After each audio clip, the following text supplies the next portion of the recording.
Dans la paracha ou les parachas de cette semaine, on nous raconte encore une fois à propos du décès, de la disparition de Aaron HaKohen, en précisant que c'était le premier jour du 5e mois de l'année, qui veut dire Rosh Chodesh Menachem Av, qui est le 5e mois de l'année.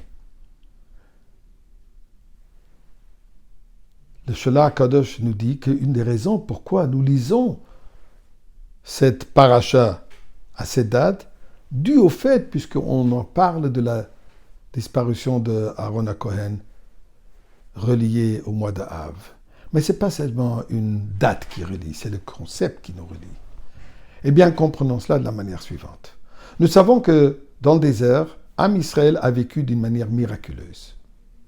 La nourriture tombait du ciel, la manne, qui venait au mérite de Moshe Rabbeinu.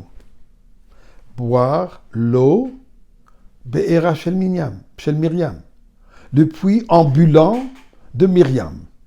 Même les Lubavitch, même les Chabadnik qui ont inventé le mitzvah tank, mitzvah mobile et tout ce qui voyage, ils n'ont toujours pas pu trouver un puits ambulant. Ça, c'était spécifique à Myriam et Moshe Aaron dans le désert. Et finalement, les nuages de la gloire qui entouraient Am Israël, ceci était au mérite d'Aaron HaKohen. Les fonctions des nuages étaient tout d'abord pour protéger les personnes, la population de la chaleur et du froid du désert, ainsi que les protéger des dangers du désert, les animaux sauvages comme les serpents, les scorpions, ainsi de suite. Aussi était leur guide. Chaque fois qu'ils voyageaient, c'était le nuage qui guidait et ils suivaient les nuages. Non seulement les guidaient, mais aussi a marqué qu'ils arrangeaient le chemin, aplattaient les montagnes, arrangeaient s'il y avait des vallées pour qu'il y ait un tapis confortable pour voyager. Et tout cela, comme je disais, c'était au mérite de Aaron HaKohen. Mais quel rapport essayons de comprendre entre Moshe et la manne, Myriam, l'eau et Aaron, les nuages de la gloire? Eh bien, Moshe Rabbeinu, comme son nom le dit, Rabbeinu, qui veut dire notre maître. C'est Moshe Rabbeinu qui nous a enseigné la Torah. C'est Moshe Rabbeinu qui nous a donné, à travers lui, la Torah que nous avons reçue. Donc, la Torah, comme le passouk de dire, Torah betoch me'ai. Ta Torah, elle est dans mes intestins. Quelque chose que je intériorise, je l'absorbe. Elle devient part de mon corps. De la même manière, la Torah devient part. C'est ma nourriture de laquelle je vis. Mais ça ne suffit pas seulement de se nourrir avec de la nourriture, on a aussi besoin de boire l'eau.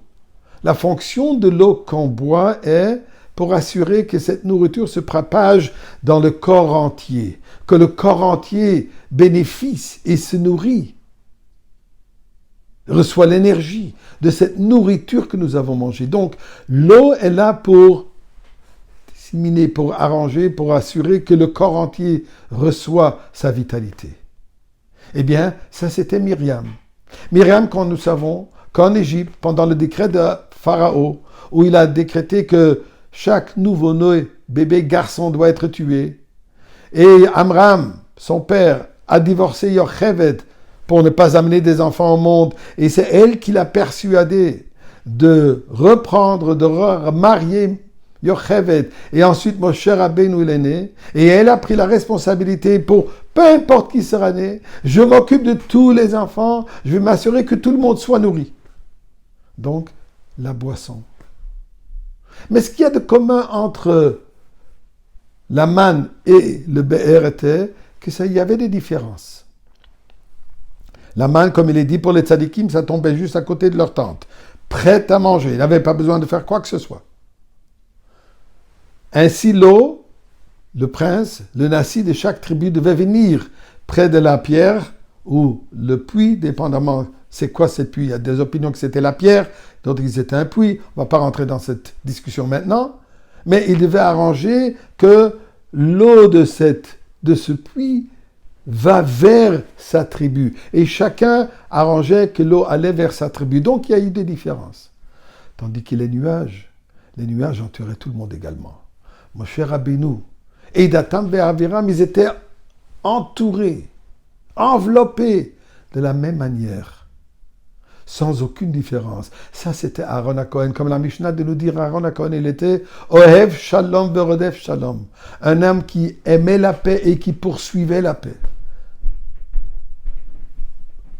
Ohev est abriot. Même celui qui n'a aucune qualité, seulement le fait qu'il est une bria, qu'il est une création de Dieu, Aaron HaKohen éprouve l'amour absolu envers lui. Aucune différence entre un et l'autre. Cette gloire, ce nuage de gloire qui entoure tout le monde également. Et c'est ça le mois d'Av.